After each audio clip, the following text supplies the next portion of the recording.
A new court filing shows Hudson's Bay will begin liquidating the 6 stores initially spared from closure in Toronto and Montreal because the company isn't optimistic it will find a buyer.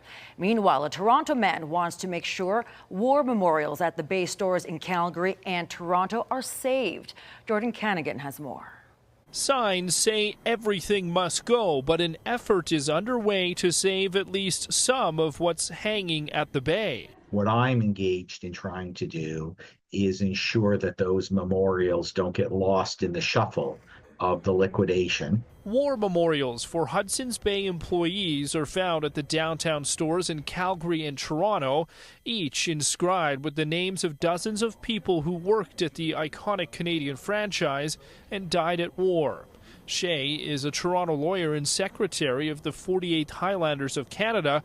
He wants to preserve the stories of the fallen. Now more than ever before, or in recent memory anyway, our national identity is being challenged. And these individuals, they helped forge that identity and preserve it. We have to remember. Staff in Calgary had already taken the bronze plaque down until Wednesday, trying to protect it from being stolen. There could be a new home for the memorial in this city. The people on that plaque obviously were Calgarians who had made the ultimate sacrifice for our country, so it makes sense that if they're looking for a home for it, that we can give it that home here. Shea hopes the Toronto memorial could be displayed somewhere else in that city as well. On Thursday, the company will be in court to discuss auctioning off nearly 5,000 pieces of art and artifacts. The names on those plaques, of course, were people that gave their lives to the country, in this case in the Second World War. And even though we might not know what these people look like, the fact that we can see their names on a daily basis, and often the case here with a lot of our items at the military museums, it makes it relevant. Jordan joins us from outside the military museums.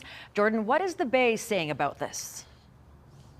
Camilla, a spokesperson for the Bay, says the company is mindful of the importance of those artifacts and it is working to ensure that everything is handled in an appropriate way.